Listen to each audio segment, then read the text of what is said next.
Gracias Luis Miguel por la presentación. Gracias a Conchita y también el contacto de Hussein para que me invitaran. Pues muchas gracias por la invitación.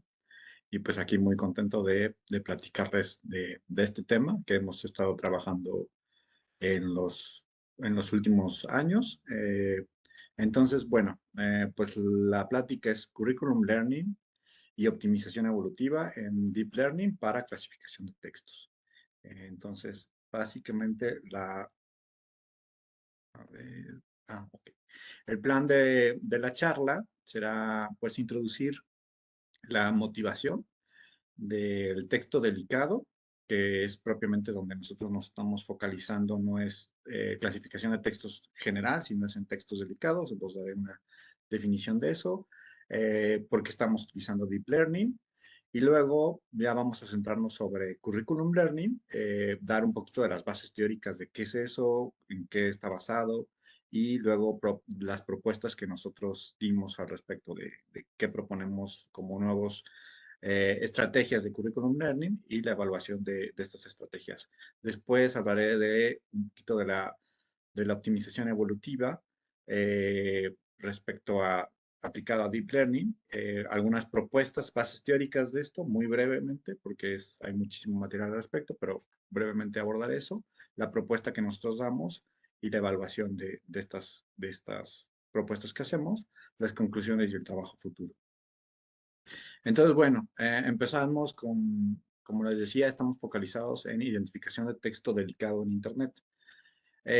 Pues esto de texto delicado es un paraguas que aborda muchos posibles temas o tópicos, pero básicamente se consideran a los textos delicados como aquellos que requieren tomar ciertas acciones, ¿no? Entonces es como estos textos que vemos y que nos levantan como que la atención y que pues dan ganas como de casi apretar un botón rojo por decir, esto hay que tomar una acción al respecto, ¿no? Entonces, la motivación, pues básicamente es que estos textos en redes sociales, internet, pues nos ayudaría a vigilarlos y poder tomar atención a estos textos, pues nos ayuda a cuidar la integridad y dignidad de los usuarios de internet y de las redes sociales. Pues básicamente esa es la motivación y lo que es el texto delicado. Propiamente ya las instancias, como decía, es un problema que es muy amplio, que incluye muchos posibles problemas, pero nosotros estamos tratando tres en particular. Uno es el contenido agresivo, que es como, pues un poco ilustrando esta imagen roja que tenemos aquí, que lo que trata de decir es, bueno, pues estas posts o estos contenidos de las redes sociales que pueden ser muy agresivos, que pueden ofender a la persona que está viéndolos, pueden ser material de odio, material racista, material sexista, y que están ofendiendo al individuo que lo ve o a un colectivo, ¿no? Entonces queremos como que pues esos tratar de identificarlos y minorizar el daño que pueda hacer. Otro problema que también se ubica dentro de este texto delicado es la identificación de trazas de enfermedades mentales. Entonces, así como la imagen que tenemos aquí, donde pues un usuario puede como que identificar cuáles son las emociones que siente y que está publicando, pues es un poco esta idea de que en las redes sociales que se comunican constantemente y de forma libre, pues se refleja un poco si la persona está enojada o contenta, eufórica o triste o muy triste hasta llegar a que sea depresión, ¿no? Entonces también sería importante poder identificar esas trazas que hay ahí como para poder tomar acción al respecto de si vemos que puede haber una enfermedad mental moderada o ya en instancias más avanzadas. Y finalmente, la evidencia del grooming. El grooming es básicamente pues la depredación, entonces un poco como esta última imagen que vemos aquí, donde pues un adulto típicamente se hace pasar como por otra persona, que puede ser una persona de menor edad, para depredar a un infante. Entonces también ahí puede esto estar pasando en las redes sociales y lo que quisiéramos también alertar como de, pues está pasando algo que puede ser peligroso para uno de los usuarios, entonces, pues levantar esas alertas, ¿no? Eh, la forma en la cual abordamos estos problemas, pues es utilizar redes neuronales porque es el estándar que ha funcionado mejor para texto. Entonces, no me voy a meter muchos en detalles de cómo exactamente hacemos la red neuronal, porque más bien el trabajo se centra en cómo la entrenamos y cómo la optimizamos, pero la idea general es que, bueno, estos textos, vamos a tener entradas de estos textos que tal vez la forma más cercana a una entrada, tal vez de una red neuronal, podría ser como una imagen. Entonces aquí, en el símil de la imagen, donde las entradas son los píxeles, un cierto color en una cierta posición, aquí lo que tenemos es una cierta palabra en una cierta posición y es codificada con un vector y ese vector va a pasar por todas las capas, dependiendo del tipo de red que tengamos, y al final va a dar una salida de activación en alguna de las capas.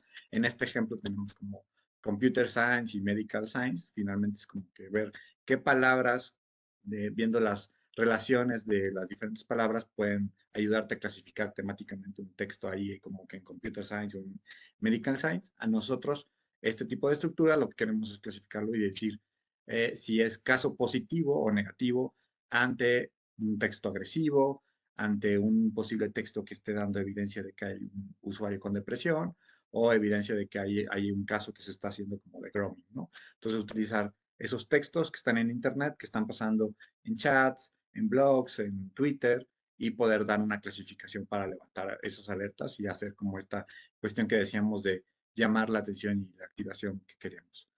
Entonces, algunas dificultades de esto es que el ejemplo que daba de las partes de los textos de ciencias computacionales o médicos, bueno, sabemos que si el texto dice cuestiones de redes neuronales, optimización, algoritmo, pues va a ser de ciencias computacionales. Y si habla de hígado, de inflamación, de sistemas pulmonares, o por ejemplo, algunas palabras así, pues vamos a saber relativamente fácilmente si el algoritmo más fácil puede identificar de qué se trata.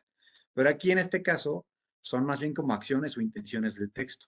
Entonces, el problema aquí, una dificultad es que esos atributos no son temáticos, entonces son atributos de un nivel más complejo que hay que identificar en estos textos. Otros son que son típicamente textos cortos, muchos son de redes sociales, entonces no se escriben muchísimo, a diferencia de otros como artículos científicos o otro tipo de artículos periodísticos, otros que son mucho más largos.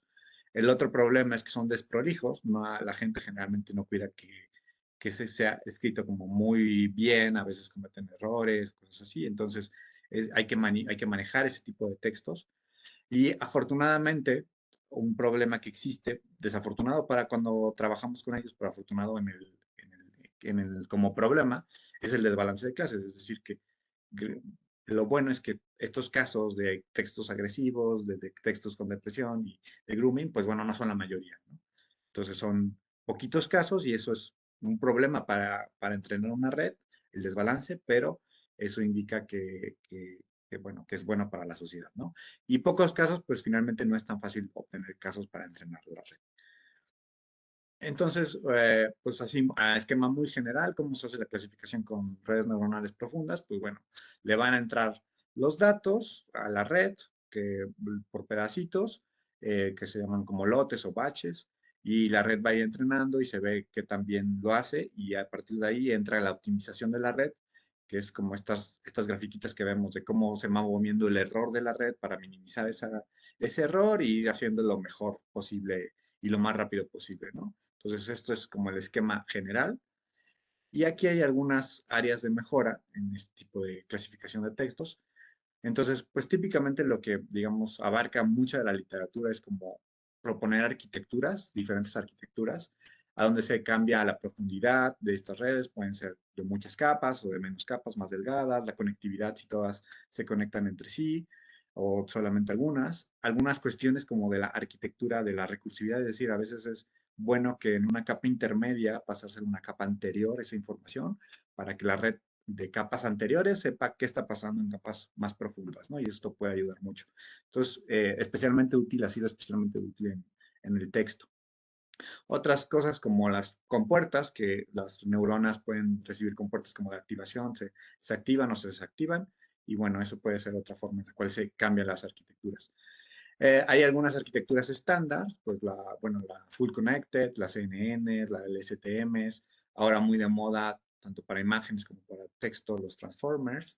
Y finalmente también hay algunas cosas como el Auto Machine Learning que trata de hacer, de desdiseñar automáticamente la arquitectura. Otra forma, otro punto de oportunidad es la optimización de la red. Entonces aquí pues se han propuesto descendente de gradiente, pero también se han hecho AdaGrad o AdaNM para poder optimizar mejor la red, de cómo va a ir aprendiendo y mover estas tasas de aprendizaje para que vaya sacando mayor provecho. Y bueno, también otras cosas que se han hecho es pues, ajustar los hiperparámetros, tal vez no dinámicamente o fijo, pero pues hacer una búsqueda de esos hiperparámetros dentro de la optimización para poder hacer mejor el proceso. Y en el caso de los datos, pues como decía, uno de los problemas que hay sobre todo en clasificación de textos es que de repente no hay tantos textos etiquetados. Entonces lo que se puede hacer es hacer el aumento. En el caso de las imágenes, el ejemplo como tradicional es que si tenemos una imagen de un gatito, por ejemplo, pues la red no siempre no está lista como para que si le presentan una imagen de un gatito a 45 grados, la aprenda. Entonces, bueno, pues presentarle, hacer esa imagen y rotarla ya le presento otro ejemplo, ya puede aprender que también los gatitos pueden estar medio acostados a 45 grados, ¿no? Entonces, esa es una forma en la cual se hace. En los casos de texto, típicamente se toma un texto y se le cambian algunas palabras para poder hacer ese aumento. Y otro ejemplo es el resampleo. Como decía, aquí van pasando los textos poquito a poco y se va corrigiendo el error. Entonces, esa forma de cómo se decide ese resampleo, cómo se van escogiendo esos amplios, puede ser una área de oportunidad. Y también pensar en que el resampleo puede ser que si tenemos pocos casos en el desbalance de la clase que nos interesa, pocos casos de textos de depresión, entonces podemos aumentar esa cantidad de textos de depresión para poder hacer mejor el trabajo. Entonces, el curriculum learning básicamente se basa en esta cuestión de el resampleo o el sampleo de estos textos para poder pasárselos a la red. ¿En qué está basado el curriculum learning? Bueno, está basado en que aprenda la red como aprenden los humanos. ¿Cómo aprenden los humanos? Pues podríamos decir que esto es como una evolución, unos dibujitos de una evolución de cómo vamos aprendiendo, ¿no? Entonces podemos ver que tal vez al principio puede ser que aprendamos los colores de cierta manera, como aquí unos niños viendo unos gises, ¿no? Y están aprendiendo los colores, luego pueden estar ya aprendiendo los objetos y relaciones más complejas. Y finalmente, bueno, pues pueden llegar a hacer actividades ya a nivel profesional o científico con una, con una carga simbólica mucho más alta. Entonces, digamos que vamos aprendiendo poquito a poco, ¿no? No aprendemos todo de golpe. Es decir, que podemos decir que vamos como que teniendo herramientas, donde primero nuestras herramientas pueden ser como que las manos, luego vamos aprendiendo herramientas más complejas y luego podemos llevar hasta pues, herramientas digitales, ¿no? Que bueno, aunque nos meten en estos líos de textos delicados, este tipo de herramientas. Pero bueno, la idea es que vamos aprendiendo poco a poco. Entonces, en esta idea de que vamos aprendiendo poco a poco, así lo hacemos los humanos, pero en los casos de las redes, típicamente lo que hacemos es que cogemos todo ese conocimiento que le queremos pasar y lo revolvemos y se lo pasamos a la red. Y ya le vamos a decir, tienes que aprender todo esto. Y está revuelto y todos esos conceptos, todas esas palabras, los textos, todo eso lo tiene que aprender para poder hacer la tarea. Entonces, eso así no es como aprendemos, ¿no? El niñito de aquí abajo es como si le dieran todo eso, pues se va a abrumar. Si le hablamos de los colores y al mismo tiempo de cómo hacer experimentos de laboratorio, pues se va a confundir y no va a poder aprender todo. Tiene que ir aprendiendo poco a poco. Entonces, esa es la idea básicamente del curriculum learning. Ir manipulando esa forma en la cual vas enseñándole a la red poco a poco. Eh, entonces, la idea es, pues la red va también a pensar que la red al inicio tiene todos los pesos son aleatorios y tú vas a querer bueno, automáticamente ir mejorando esos pesos para que haga mejor la tarea. Entonces, lo mejor es partir de un buen punto que sea prometedor, que sea una buena base, así como se les enseñan a los humanos primeros colores y luego le vas a enseñar formas y cosas más complejas, pues esa es la misma idea con la red. Enseñarle algo bueno y ir haciendo más difícil cada vez esa tarea que quiere hacer. Entonces, ¿cómo se usa esa idea de la complejidad o la dificultad en el aprendizaje? Entonces, hay dos estrategias fundamentales, una como basada en los datos y otra en el objetivo. Si pensamos en los datos, pues la idea es que esos datos, los datos que le vamos a ir pasando, van a ser datos que van a ser de menos complejidad a mayor complejidad. Es decir, vamos a ir aumentando poquito a poco esos datos. ¿Cómo se puede hacer eso? Pues a veces se hace por grados, ¿no? Entonces podemos definir cómo sería el equivalente en el humano, pues en la primaria se ven ciertos conceptos, luego en la secundaria y luego en la preparatoria. Entonces esos conceptos los vamos a focalizar y vamos a enseñarle eso. Primero, lo que tiene que aprender en la primaria, ¿no? Sumar y restar, y luego en la secundaria ya va a derivar integrar. Entonces vamos a ir haciendo así como que esa partecita por etapas.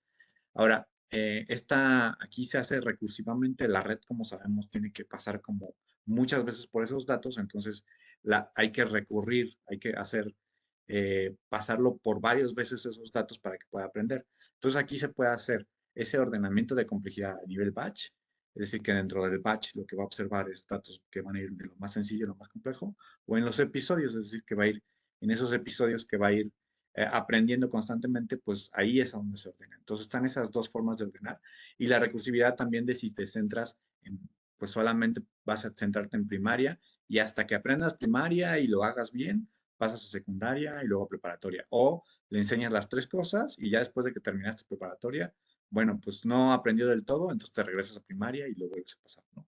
Esas son como formas en las cuales se ha hecho típicamente.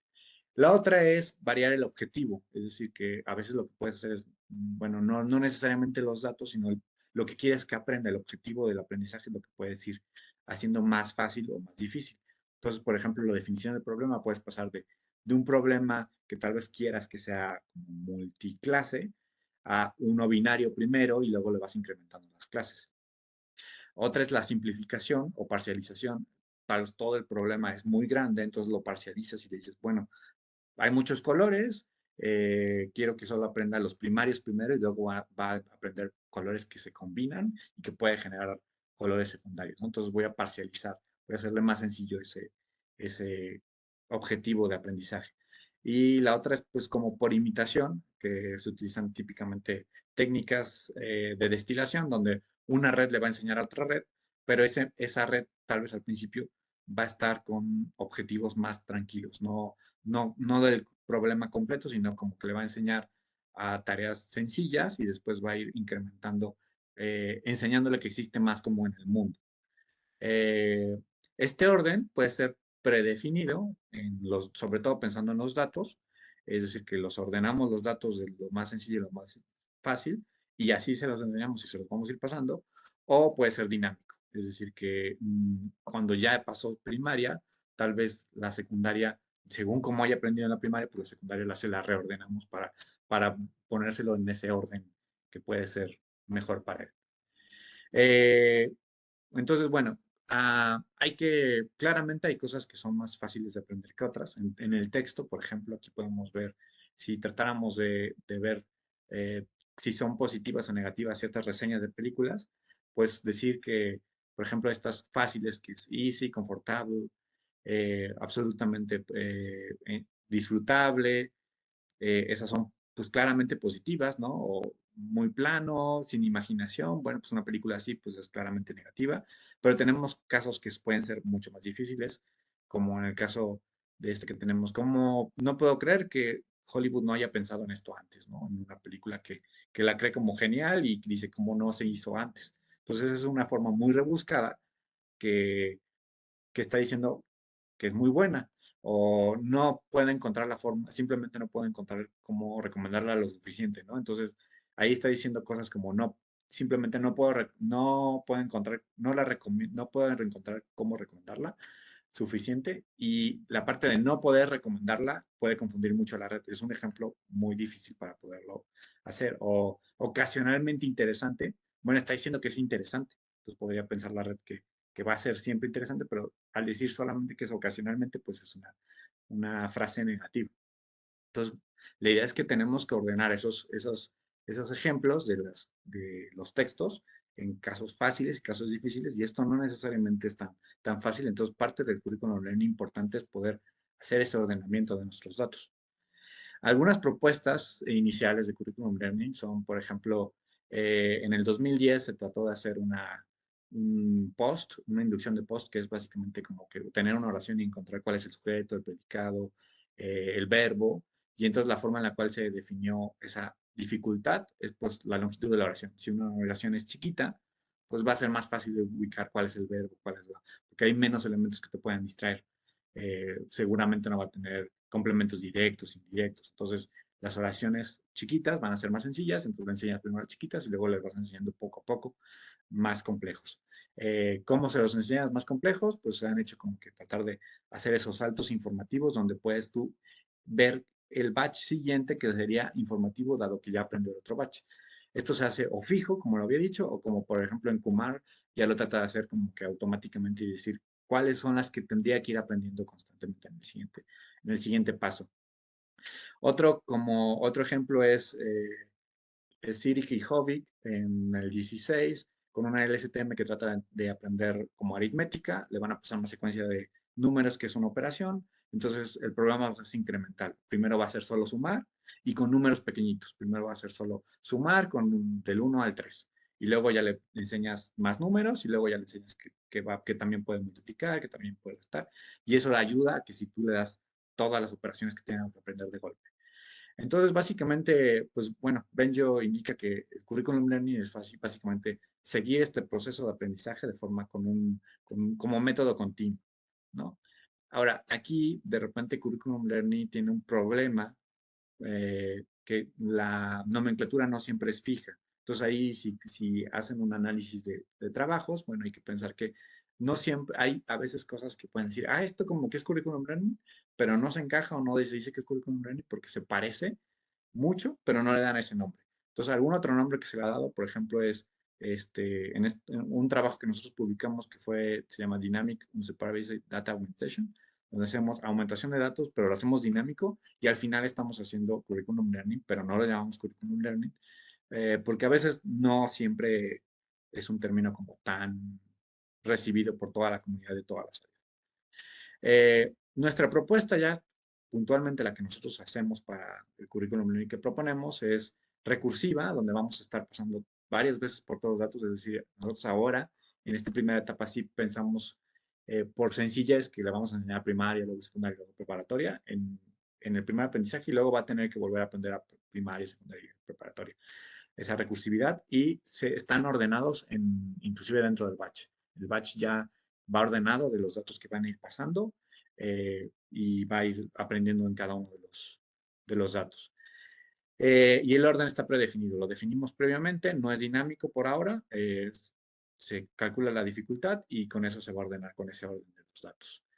Entonces, bueno, como recuerdan aquí había comentado las dificultades que tenemos del problema. Entonces, pues básicamente pensamos que usar Curriculum Learner nos va a ayudar a soportar una dificultad variable. Como decía, aquí hay dificultades de que de repente hay textos tortos, desprolijos, entonces tal vez podemos ordenarlos por los primeros textos largos o los textos medianos, los que están bien escritos, presentarle, en vez del problema desbalanceado, pues presentarle primero un problema balanceado. Entonces, con Curriculum Learning vamos a poder presentarle primeros formas más sencillas a la red para poder entrenar la misma red.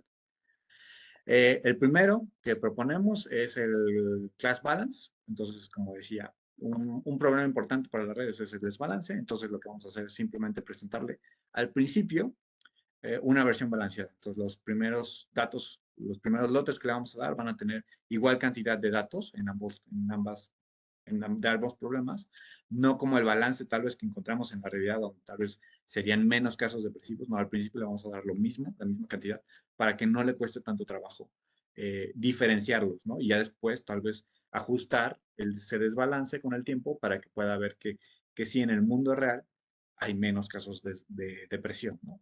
Entonces, básicamente es eso, presentarle sucesivamente ese desbalance.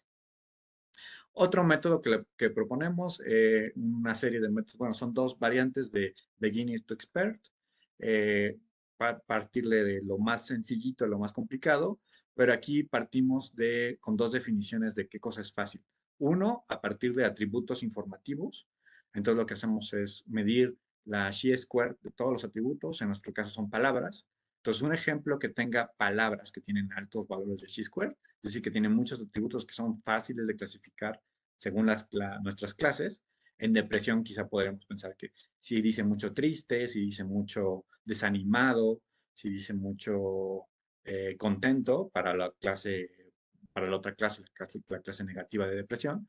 Entonces, esas palabras van a ser fáciles. Entonces, primero le presentamos esos ejemplos con palabras fáciles y luego vamos a ir dándole ejemplos donde las palabras ya no son tan directamente clasificables, pistas tan claras, ¿no? Y la otra definición está basada en, bueno, podemos enseñarle a una red, que sería aquí nuestro modelo nuestra red, nuestro modelo MS, que puede clasificar ya sin utilizar Curriculum Learning, entrenamos una red y esa nos va a decir la red solita, esa arquitectura que también lo hace, si puede clasificarla bien o mal sin usar Curriculum Learning. Y entonces ordenamos a los que tienen, los que clasifica bien con mayor probabilidad y los que clasifican mal con mayor probabilidad de esa clase errónea, ¿no? Entonces así los podemos ordenar basados en esta parte de qué tan fácil le fue clasificarlos sin utilizar Curriculum Learning. Y finalmente el otro método es el balance de la dificultad. Aquí de lo que se trata es la versión fácil del problema va a ser presentarle una dificultad balanceada. Es decir, que no, aquí la idea es, si le damos solo ejemplos fáciles, pues va a tal vez sesgarse a que crea que el problema es muy fácil. Entonces aquí la cuestión es tratar de ajustar que el conjunto sea de una dificultad fácil pero que también tenga un poquito de ejemplos ya también negativos, entonces que sean también difíciles. Entonces, balancear ya no las clases, sino esa dificultad. Entonces, hacemos un conjunto de las que las probabilidades son correctas con nuestro modelo que sabe clasificar correctamente, entonces los que clasifica fáciles, los que clasifica difíciles, y vamos teniendo, presentándole ejemplos de estos dos conjuntos al mismo tiempo. Esta tal vez se sale un poquito de lo que es como curriculum learning porque sí le estamos presentando casos difíciles, pero la idea es que el escenario global sea un poquito más fácil. ¿Cómo lo evaluamos? Bueno, evaluamos, como decía, en agresividad, en grooming, depresión y metemos una tarea como no sensible para también evaluar un poquito de cómo le va en tareas no sensibles. Entonces, los ejemplos no son muchos. Como vemos, van de 6.500 aprox datos hasta la que más tiene son un poquito más de 10.000 datos. Entonces, no son muchos datos los que tenemos para entrenar. Y el desbalance sí va cambiando desde eh, bueno, el que no es delicado tiene 50%, el que ya es la agresividad 40%, y luego hay unos que depresión tiene solamente 11% de datos de la clase positiva, ¿no?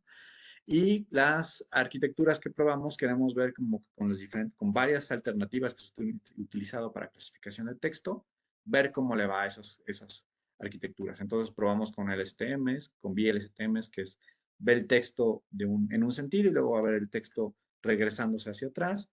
GRU, que es con gates, de unidades gates para poder alterar la red y activar y desactivar ciertas partes. Y LSTM es con atención.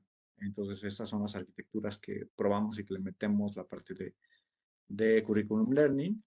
Y los resultados que obtenemos es, bueno, en agresividad vemos que, por ejemplo, cuando utilizamos la LSTM, los mejores resultados fueron utilizando Chi-Square, que es el mejor resultado global, pero cuando utilizamos el F1 de la clase positiva, la de interés, y cuando utilizamos el F1 macro, pues es más bien la GRU también con Chi-Square.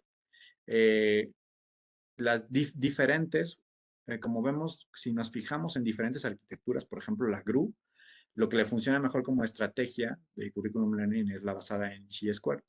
Y si nos fijamos en la LSTM con atención, pues ahí lo que mejor le funciona es el balance de las clases. Entonces, no siempre para cierta red, a veces es mejor cierta alternativa o técnica de curriculum learning que otra. Eso puede variar y también hemos visto que también eso varía con problemas. Que por ejemplo, aquí viendo grooming, en el caso de grooming, la mejor red que clasificaba es GRU y la mejor estrategia es el balanceo de esta dificultad, la async balance.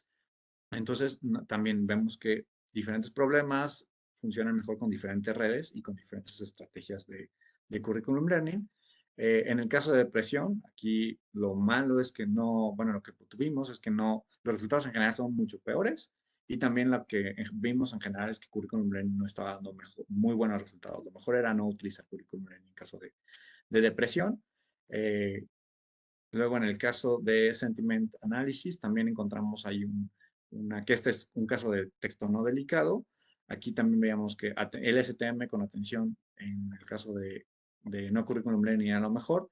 Y muy cercano era GRU con Chi-Square, que ya estaba como parecido al mejor a la mejor evaluación que obtuvimos, pero bueno, también estaba como que esta parte de que estas dos tareas no era tan claro la mejora del currículum learning. En general, cuando vemos diferentes modelos, la GRU o LSTMs o VLSTMs, sí tratamos de ver cuando se realicemos varios experimentos en varios datasets, cómo se distribuyen esos resultados. En general vemos que, bueno, aquí de este colorcito, la no curriculum learning, suele estar esa evaluación más abajo que las diferentes curriculum learning. Ahora, ¿cuál es curriculum learning es mejor? Lo que decimos es como que a veces es una, a veces es otra, la que está un poquito mejor que otra. Entonces, bueno, tratamos de hacer como que ese análisis. Eh, en general, si aquí como vimos, las redes son mejores para unas clases que para unas tareas que para otras. Entonces, pero tendríamos que saber previamente cuál es la mejor red para nuestra tarea. Entonces, lo que aquí vemos es, si no sabemos previamente cuál es la mejor red, ¿cómo le iría, tomando cualquiera, la mejora promedio de utilizar alguna de las estrategias? Entonces, aquí lo que vamos es, en general, la basada en chi-square está dando mejores resultados en caso de agresividad, en el caso de depresión, sentiment analysis también esa da un poco de mejora. Y hay algunas estrategias que dan un peor, una, un poquito abajo o un poco más abajo, como Aciness Balance en agresividad o en depresión, la Late Balance da un peor resultado. Ay, aquí se me fue. Entonces, bueno, aquí lo que queríamos, lo que queremos resaltar es que, bueno, parecería en general que la de Chi-Square es la mejor para la mayoría de las tareas, la que te da una mejor performance, si esa sería en general, con tareas y sin tomar en cuenta, si no sabemos muy bien la naturaleza de nuestro problema y no sabemos muy bien la tipo de red que le va mejor, pues como que el consejo general es usa la Chi-Square. ¿Cuándo es cuando no le fue muy bien? Pues fue, como vemos aquí en el caso de la, el caso de agresividad, no, ¿cuál era? Ajá, el caso de grooming es el caso que vemos que iba mejor a Easy Balance, pero es uno de los casos, como vemos aquí en los datos, donde teníamos más desbalance. Entonces también eso le dolía mucho a nuestro programa. Entonces, en general, la conclusión aquí es un poco como de, adelantándome, es Chi-Square era lo que me iba mejor, pero si tienes un desbalance muy grande, tal vez el Easy Balance puede mejorarte esos resultados.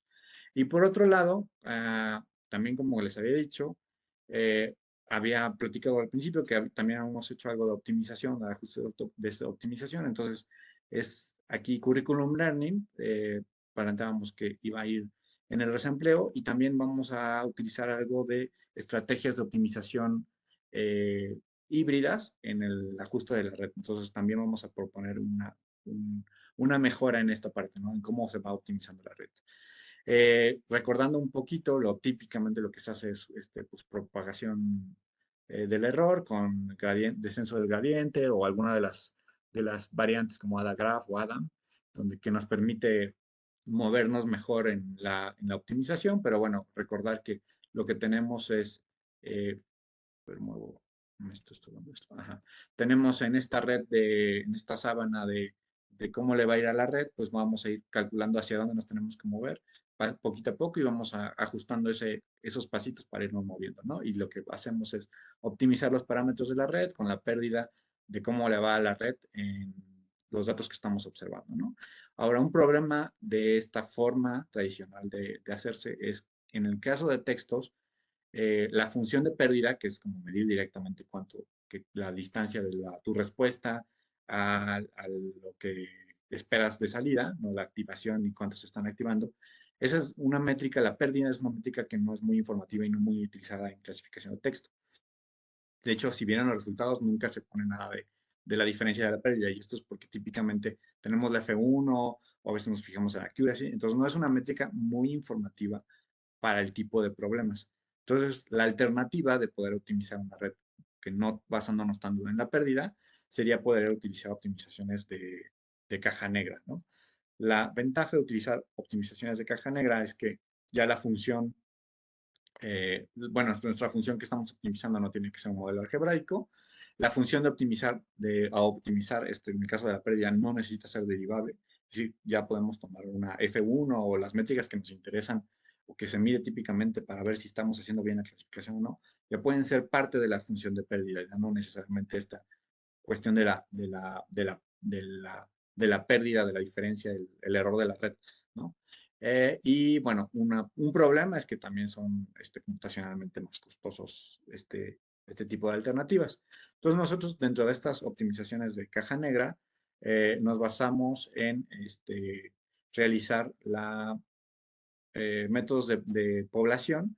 Entonces tenemos algunos ejemplos como optimización genética o de partículas o algoritmos meméticos, que básicamente lo que tenemos es, pues ya no vamos a tener un puntito en esa sábana que va a moverse para poder ajustar a la red, sino que tenemos múltiples puntos y esos van a tratar de encontrar el óptimo de la red. Eso queremos tener eso para poder mejorar la red más rápido y encontrar en ese espacio de búsqueda los parámetros mejor, más rápido.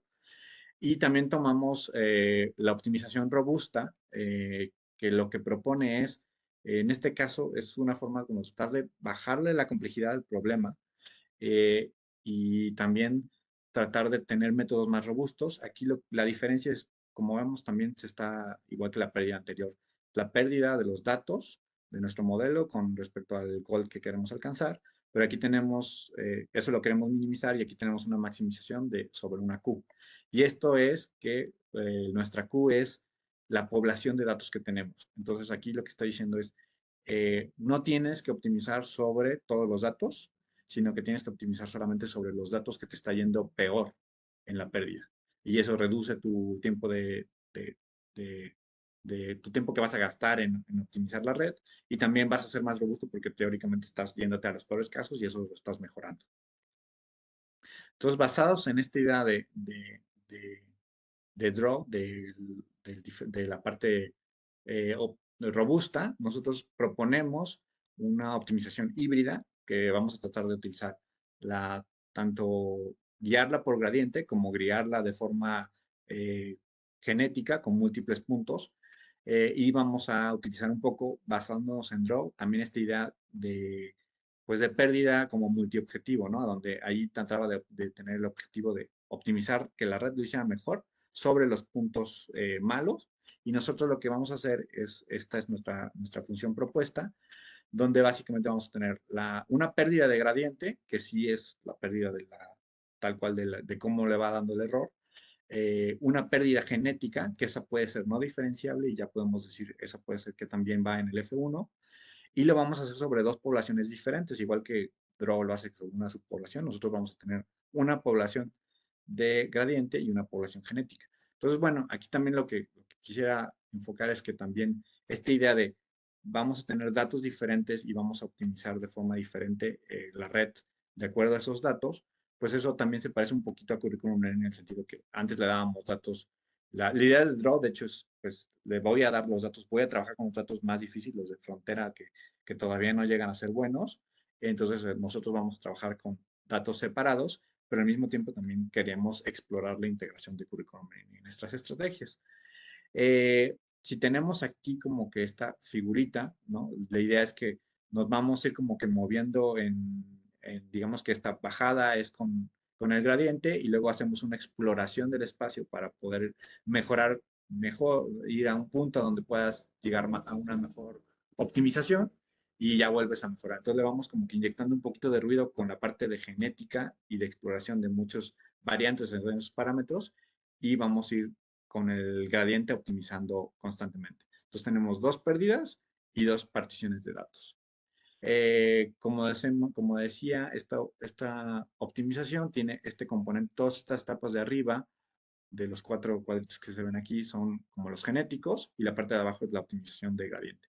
Entonces la idea es como que tenemos esa población, de esa población inicial que queremos ver que se vaya moviendo, metiéndole cierta variación o alteraciones, mutaciones a esas posibles soluciones, las alteramos, las mutamos, las seleccionamos y vemos cuáles funcionan mejor y esas las optimizamos con gradiente y luego volvemos a ver cuál es el sobreviviente mejor que salió mejor con esa optimización de gradiente, ¿no? Entonces es tener una población de soluciones, mutamos y luego ya después de mutar, que es meterle ruido a esas soluciones, pues los mejoramos con gradiente y luego seleccionamos cuáles son mejores. Entonces estamos explorando el espacio ya con múltiples soluciones y la forma de mejorarlas iterativamente es optimizando con gradiente. Entonces, pues bueno, de nuevo aquí está el algoritmo y básicamente quiere decir que hay muchos componentes que son un poco random para no complejizar demasiado o hacerlo muy costoso. El mantenimiento de la selección es los M-top soluciones, no nada más las rankeamos y tomamos las mejores. La variación, la mutación de nuestra población es simplemente meterle un poco de ruido a todos los hiperparámetros. Entonces, con cierta probabilidad le inyectamos ruido a esos hiperparámetros en cierto rango y así como que lo sacudimos un poco a nuestro modelo y luego lo podemos ya volver a meter a la optimización con gradiente. Y la selección de los que sobreviven es simplemente el mejor y un random de la otra población. Entonces, nada más tenemos que ubicar el mejor y el otro seleccionamos unos cuantos.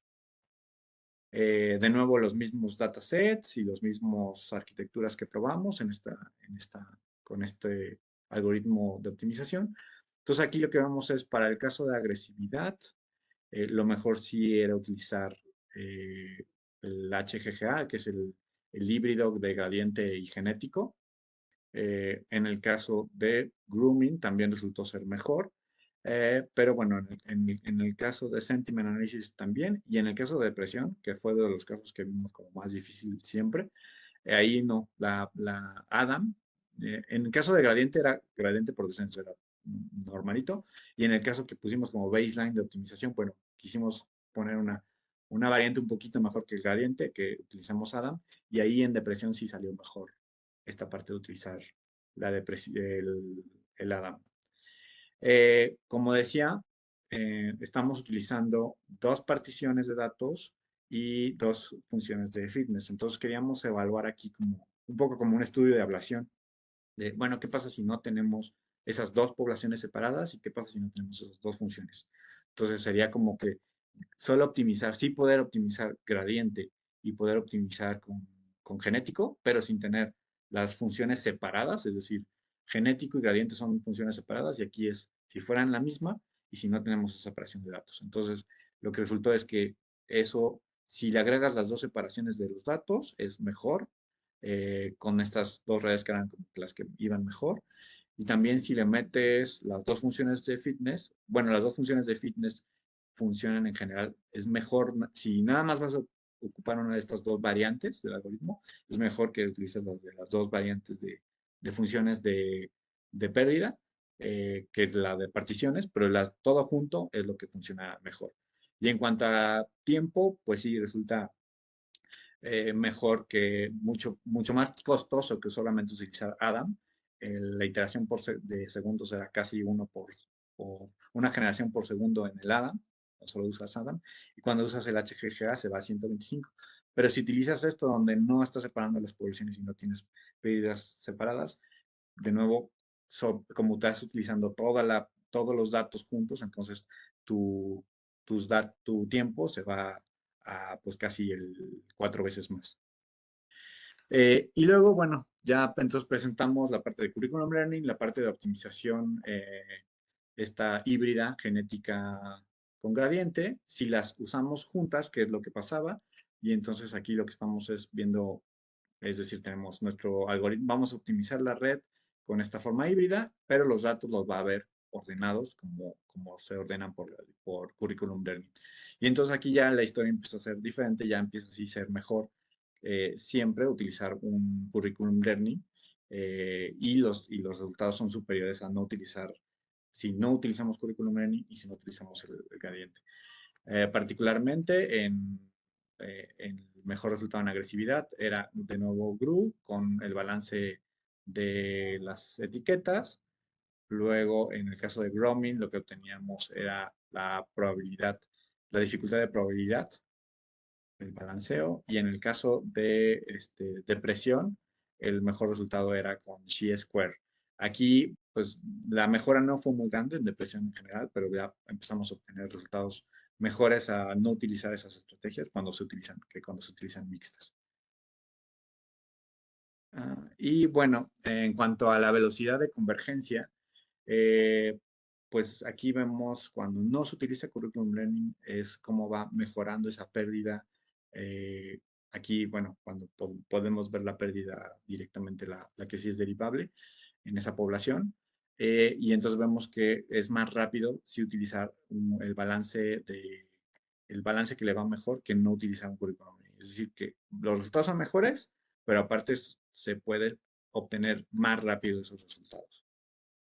Y como también habíamos indicado, uno de los problemas que nos importaba era el desbalance de los datos. Entonces también quisimos ver qué pasa si los datos que tuviéramos fueran aún un desbalance más fuerte. Entonces fuimos desbalanceando los datos desde 1 a 1, donde los datos serían que tenemos la misma cantidad de positivos que de negativos, y luego vamos reduciendo a la mitad, a un cuarto, a un sexto, a un séptimo. Vamos constantemente reduciendo la cantidad de datos para darle el desbalance, y es decir, tenemos cada vez menos datos de la clase de interés, y lo que se ve pues de forma bastante robusta, sobre todo de un cuarto para arriba, es que casi todos los curriculum learnings son mejores que no utilizar curriculum learning cuando tienes desbalances fuertes. O sea, no solamente en el caso de este balance que estaba enfocado a presentarle los datos balanceados, sino que casi todos son mejores en presentar un problema más fácil de aprender en ese escenario desbalanceado. Y por último, pues queríamos comprobar como con el estado del arte de las redes neuronales, redes que son muchísimo más grandes, más o menos nuestra red es como 20 veces más pequeña que BERT, que el transformer que se utilizaba. Entonces tenemos aquí los resultados de BERT aquí me parece que es en agresividad. Entonces, BERT, también todas las redes neuronales, pues hay cierta variación. Todos los experimentos que les muestro son resultados promedio de haber realizado 10 iteraciones con semillas iniciales variadas. Entonces, aquí lo que vemos es resultados del promedio de la población, el máximo y el mínimo. Entonces, vemos que BERT, esta red grandota, el promedio era 0.6 de F1 y nuestra mejor propuesta, que era con Group, con Label Balance, se va a 0.67. Es decir, que el promedio, esa red que es 20 veces más chiquita, lo hacía mucho mejor en promedio. Claro que el máximo de la red de BERT sí salió mucho mejor, pero también su desviación estándar es muy grande. Entonces, si no obtienes como la posibilidad de saber, de poder escoger entre esa población de BERTs, pues no es como tan buena idea irte por BERT porque te puede dar un resultado de, por ejemplo, este mínimo de 0.15, que fue mucho menor a cualquier mínimo que tuvimos en nuestros experimentos con nuestras redes más pequeñas. Entonces, si no tienes esa posibilidad de como tener una población grande y testearlos y tener un conjunto de validación y saber cuál es la red buena, entonces es mejor tener redes más chiquitas y bueno, pues un poco como vendiendo esta idea de redes más chiquitas con curriculum learning y con esta optimización, pues te asegura que tratas de tener como resultados mucho mejores. Entonces, algunas conclusiones de las que tenemos después de este trabajo es, bueno, claramente sí tenemos resultados mejores con curriculum learning, aunque el problema es que no es claro cuál en el escenario particular. Sí, en general vemos que sí es bueno utilizar curriculum learning, pero cuál de estas estrategias que proponemos es mejor utilizarla, eso no es tan claro. En general, cuando se utilizan ya en conjunto el algoritmo genético con el curriculum learning, sí puedes decir que escogiendo cualquiera va a ser mejor que no escogerla.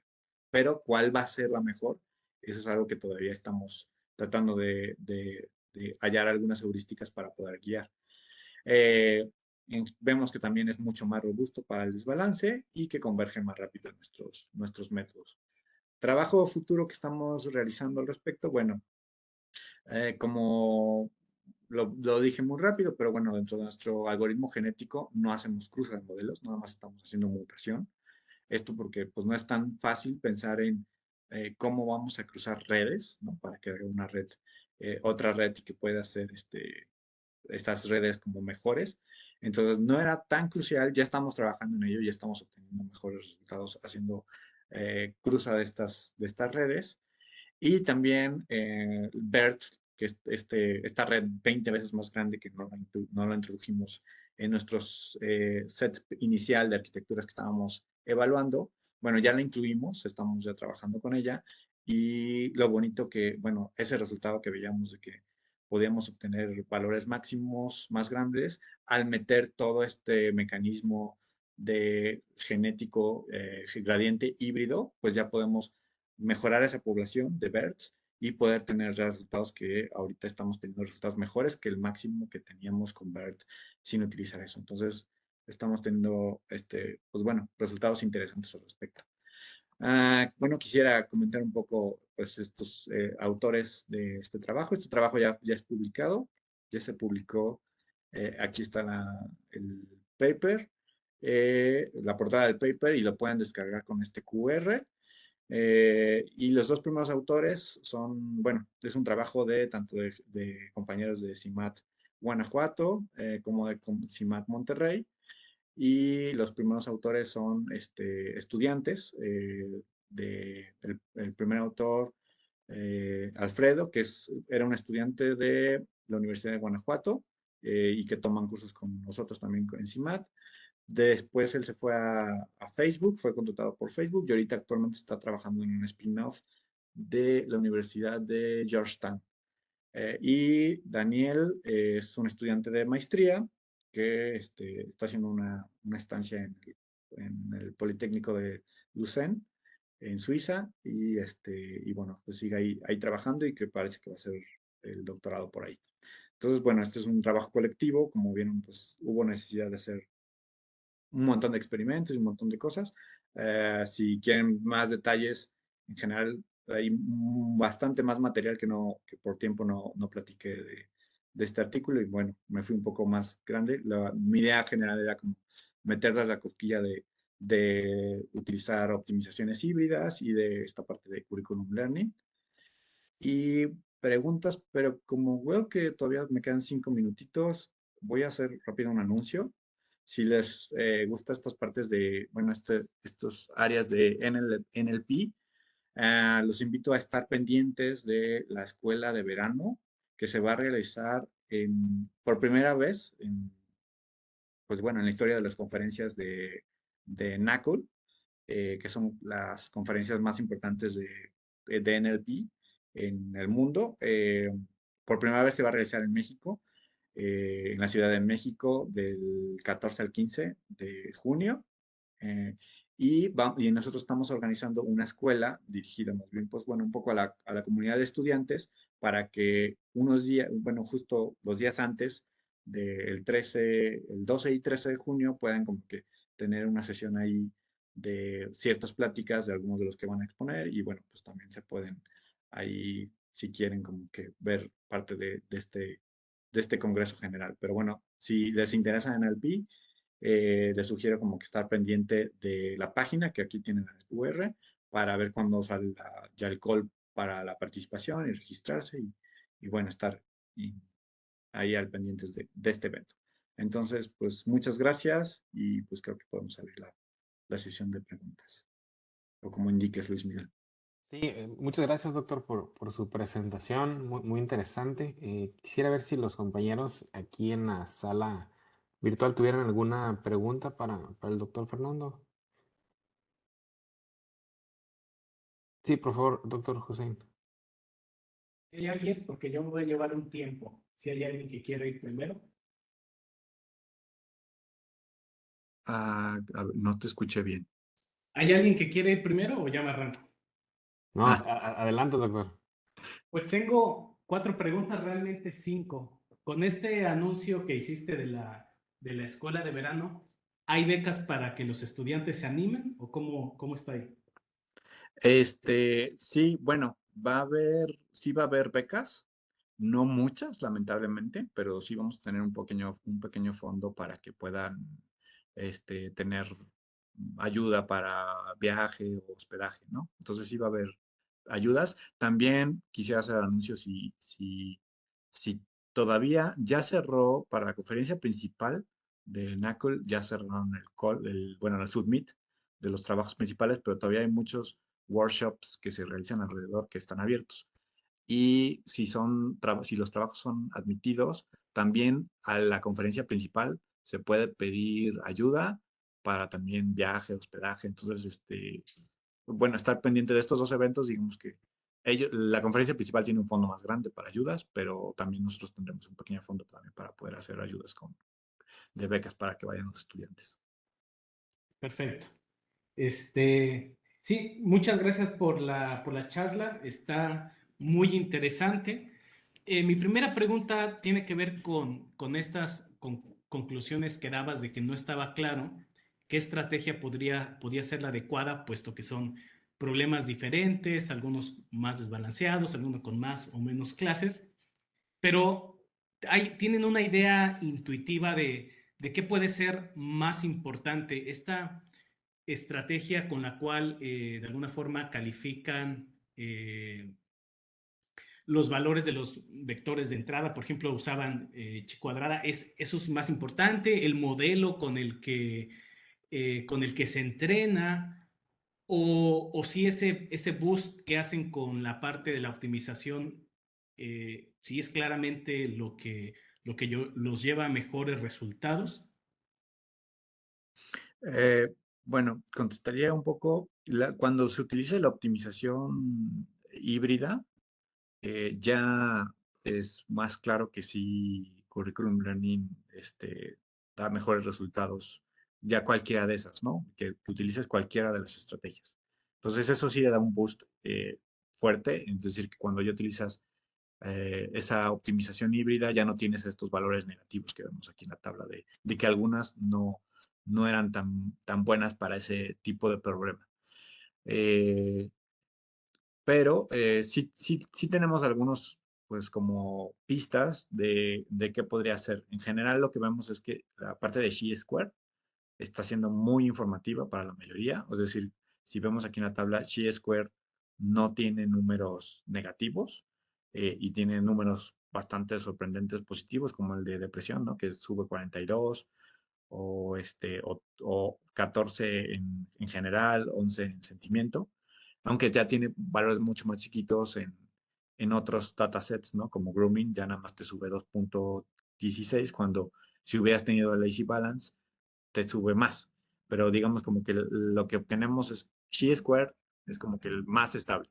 Pero bueno, la cuestión es que tal vez para bien y para mal propusimos tal vez más de uno y entonces ahí algunos pues no fueron tan buenos siempre, aunque tuvieron mejores resultados en general. Entonces, el primero yo diría como que Chi-Square es la que está siendo más fuerte, pero cuando tienes también lo que decía, que si tienes un desbalance muy fuerte en tus datos de entrenamiento, entonces tal vez te sabes ahí ya como que hay también pistas de que entonces tal vez balancear los datos es importante, ¿no?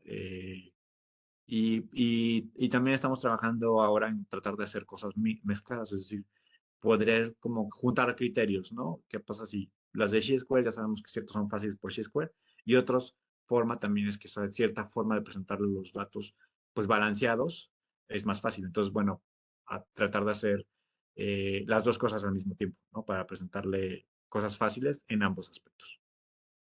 Sí, la segunda es respecto al dato. Entiendo entonces que los vectores de entrada, y eso confirmarlo, de alguna forma se pierde la secuencia, la temporalidad entre las palabras. Confirmar si es así, porque mientras nos presentabas, pensaba si se podía aplicar, por ejemplo, con transformers que sí te guardan esta estructura gramatical,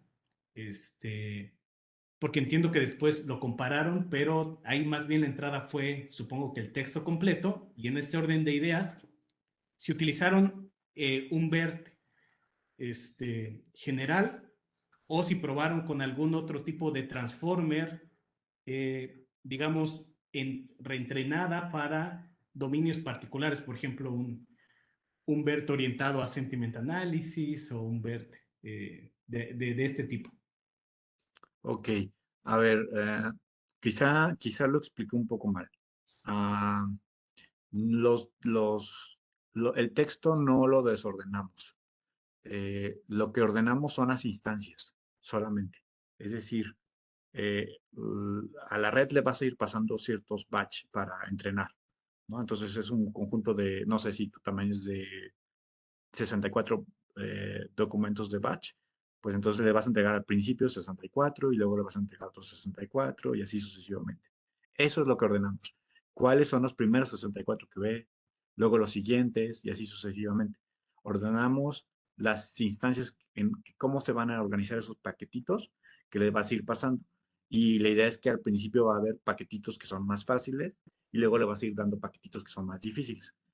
Eh, el texto, dentro de ese paquetito, el texto va tal como está en el ejemplo, no lo cambiamos. Entonces, en ese sentido, lo puedes pasar también por un BERT porque no lo modificas. De hecho, en lo que ya estamos haciendo con BERT es pues pasarle, digamos, a BERT ese paquetito más fácil, pues se lo pasas al inicio, y luego le pasas un paquetito más difícil y así sucesivamente. Entonces, la idea es en el orden de las instancias. Y luego lo que comentas de si utilizamos otros BERTs de comparación, no, lamentablemente, bueno, nos quedamos nada más con BERT genérico, no especializado a ya un dominio. Creo que, o sea, normalmente lo que se ha visto es que sí, tienes razón, BERTs especializados lo hacen mejor y, y también habría que tal vez ver si esta parte de curriculum learning o esta optimización, si aumenta o empeora o la ganancia es peor si ya te mueves al dominio, o sea, un ver especializado en depresión, cuando lo comparas con o sin estas técnicas, ver qué funciona mejor. Eh, es probable, yo estimo que como ya al hacer la corrección del dominio, un dominio de sentimientos, un dominio de depresión o psiquiátrico, ya estás metiéndole ya algo del contexto de lo que le estás aprendiendo. Entonces, creo, mi intuición es que va a hacer curriculum learning y hacer optimización, va a dar menos mejora. Pero bueno, habría que hacer la prueba, ¿no? Sí, gracias. La confusión era si era solamente a nivel documento, que gracias por aclararlo, porque en la motivación decías esto del aprendizaje un tanto conceptual. Lo que platicábamos aquí era la idea si primero aprendía a nivel palabras, por ejemplo, luego aprendía a nivel oración, luego a primer documento, pero ya está un poco más claro. Y la segunda es lo que se suele o lo que se arguye a estos modelos profundos es a veces la falta de explicabilidad, ¿no? Es decir, le va bien resolviendo este tipo de problemas, por ejemplo, lo mencionabas muy bien al principio, de diferentes dominios, pero sí hay forma de saber sobre qué es lo que lleva a estos modelos a tomar una decisión o están en vías de incursionar en eso también. Ah, bueno, hay algo, dentro de estas estrategias de explicabilidad, hay algunas que te permiten como que, bueno, algunas te permiten como indicarte la red de qué ejemplos aprendió más, ¿no? Creo que sería interesante como que utilizar eso para ver si está aprendiendo más de los ejemplos fáciles o difíciles y poder ver tal vez qué tanto está aportando los diferentes niveles de complejidad, ya que los tenemos ordenados en complejidad, ¿no? Creo que eso podría ayudar un poco a la explicabilidad y tener como que esta categorización de los ejemplos fáciles y difíciles y ver si está aprendiendo o esos sesgos que pueda tener están dándose en un nivel fácil o en un nivel difícil o dónde están más centrados. Creo que eso se podría aprovechar para la explicabilidad. No estamos trabajando tanto como que, o nuestra dirección no ha sido tanto como que poder dar mejor explicabilidad.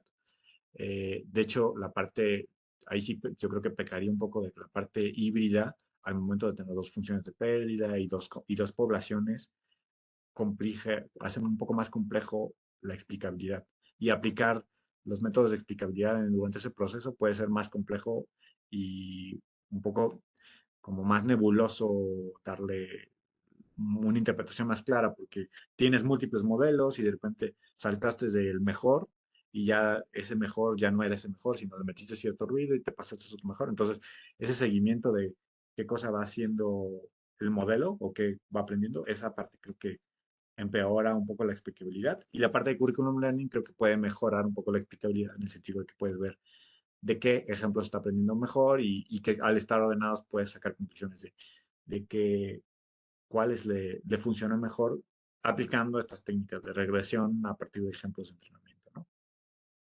No sé si más o menos. Sí, sí, sí. Este, Y la última es más rápida, es respecto al tema del desbalance de la página 46.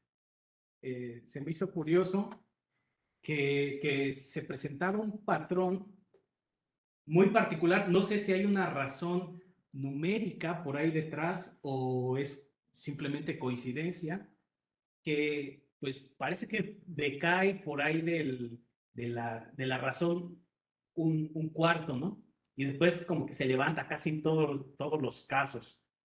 Pero después como que se levanta. Es decir, si viéramos en un octavo, un noveno y un décimo, podríamos tener un mejor sentido. ¿Les pasó por la mente a qué se debía o hay alguna razón? ah, bueno, de uno a un cuarto, pues sí se ve claramente que cae y tiene sentido, ¿no? Esto que sí dices que la mayoría se levanta en un sexto, en general lo que también estábamos viendo es que aquí está el promedio. Y cuando vemos las desviaciones estándar, ya al tener como mucho menos datos de la clase, irte a un sexto de lo que tenías originalmente, entonces ya hay una variación mucho más grande. Entonces lo que creíamos es que ya no, ya también vamos confiando menos, por eso también tal vez no ir más lejos, porque vamos confiando menos de esos resultados. Pero sí es curioso que hay un patrón, o sea, que aun cuando hay una desviación más grande, también es cierto que ese promedio va subiendo, ¿no? Y sí, no hemos como que, pues, indagado un poco más en por qué está pasando ahí, ¿no? De esa relación de uno a un sexto que sí de repente sube un poquito.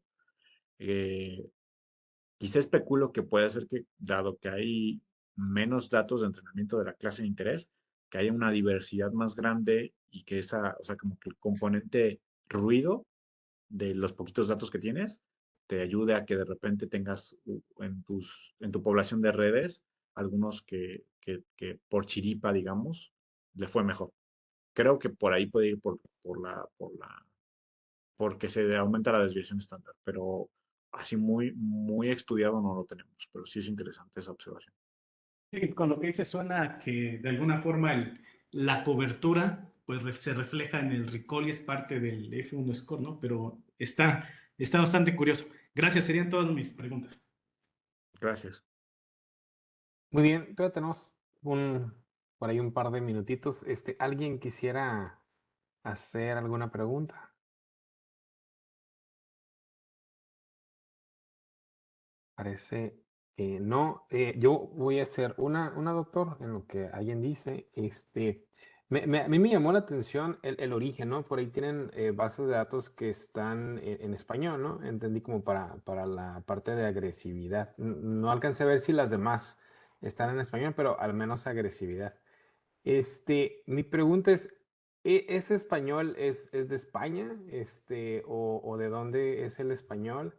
Y si tuvieron alguna discusión, digamos, ya viendo en un contexto real, de cómo afectaría pues toda la gama de español, ¿no? Porque pues algo puede ser considerado negativo, no sé, en México, pero tal vez la misma palabra en otro lugar del mundo que se habla español puede ser algo distinto, ¿no? Entonces, no sé si tuvieron alguna discusión al respecto.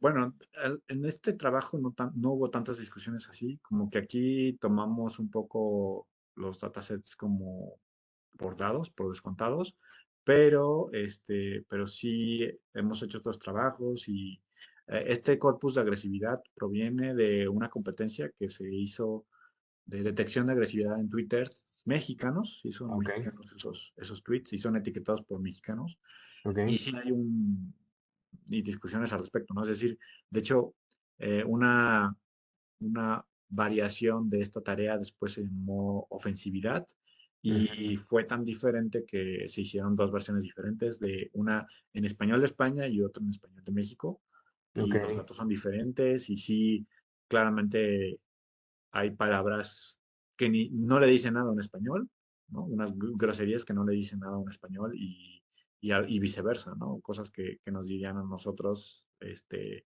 y que no nos ofenderían o no nos agraviarían de la misma manera. Entonces sí es un tema de que sí importa esta variación, y en ese sentido también las redes que han sido mejores en este tipo de tareas, bueno, ahorita ya con los resultados que presentamos es mejor que las que están basadas en Transformers, pero esa que se utilizó y que le fue mejor fue Beto, que es una red Transformer preentrenada con ejemplos de lenguaje y fue hecha por unos chilenos, aunque trata de tener español de múltiples partes, ¿no? Entonces sí es un factor importante, o sea, sí es algo a considerar y es algo que se ha tratado como de tener en cuenta en muchos estudios, de tener esa integración del dominio, tanto de la variante lingüística como del dominio ya especializado, ¿no? Este es un dominio de Twitter, de redes sociales, y como decía, una de las dificultades es que se escribe mal, hay un léxico ya más particular de las redes sociales, entonces eso también se han hecho. Después de Beto se hizo uno que se llama Robert Twito, que está especializado en tweets, se preentrenó sobre tweets y ese es mejor para tareas de tweets que el que se entrena sobre texto más formal. Entonces sí hay cosas particulares que sí hay que considerar. Sobre todo datos de entrenamiento y cuando haces preentrenado. Nuestros modelos aquí no son preentrenados, las redes están vacías al inicio y solo se entrenan con los datos que ve de la competencia, con los datos que ve sobre la tarea. Entonces, ese es un factor que si le metes, teóricamente, si le metes un corpus de agresividad desde España, pues lo va a aprender. Con menos variación se esperaría que los que ahorita se están utilizando, ¿no? Que sí tienen preentrenamiento y que tienen conocimiento de un lenguaje particular. Ok, muy interesante. Ahorita que mencionó esta parte de los tweets, mi mente pensaba ahora en combinación texto-emoji, ¿no? Texto-emoji y luego no sé si hay una depuración de los emojis y a lo mejor ya el sentimiento o la palabra que se quiso decir con el emoji no queda a lo mejor en el texto y eso también puede afectar en la clasificación, ¿no? Sí se ha trabajado, bueno, en el caso del genérico, cuando son modelos de lenguaje genéricos, del lenguaje formal, como que no tienes esta idea, y lo que a veces se suele hacer es utilizar herramientas que te traducen como que la posible intención más común de ese emoji, ¿no? Entonces, Ok. una carita sonriente te ponen feliz, una triste te ponen triste, ¿no? Te la traduce a lo que típicamente la gente entendería con esa cara, ¿no? Ujú, Entonces, se suelen utilizar ese tipo de traductores para pasarlo como a ok. texto. Ah, eh, muy interesante. Bien, no sé si alguien más quisiera por ahí la oportunidad de una última pregunta.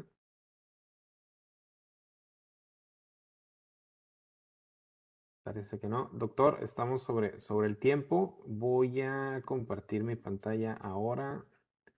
Me parece que no tengo los permisos. A ver. yo dejo de compartirla, ¿verdad? Sí, por favor. Uy, no me va a dejar a mí porque tengo aquí algo de los permisos de pantalla. Pero primero quiero agradecerle y voy a dar lectura aquí a un reconocimiento que tengo yo en pantalla, que dice: el Centro de Investigación Científica y de Educación Superior de Ensenada otorga el presente reconocimiento al doctor Fernando Sánchez Vega por impartir el seminario Curriculum Learning y Optimización Evolutiva en Deep Learning para la clasificación de textos. Y firma el doctor Gilberto López Mariscal, quien es el coordinador del programa de posgrado en Ciencias de la Computación. y es firmado el día de hoy en Ensenada, el 16 de febrero del 2024. Doctor, de verdad, muchas gracias. Fue muy interesante escuchar su sesión y esperamos tener otras sesiones como esta.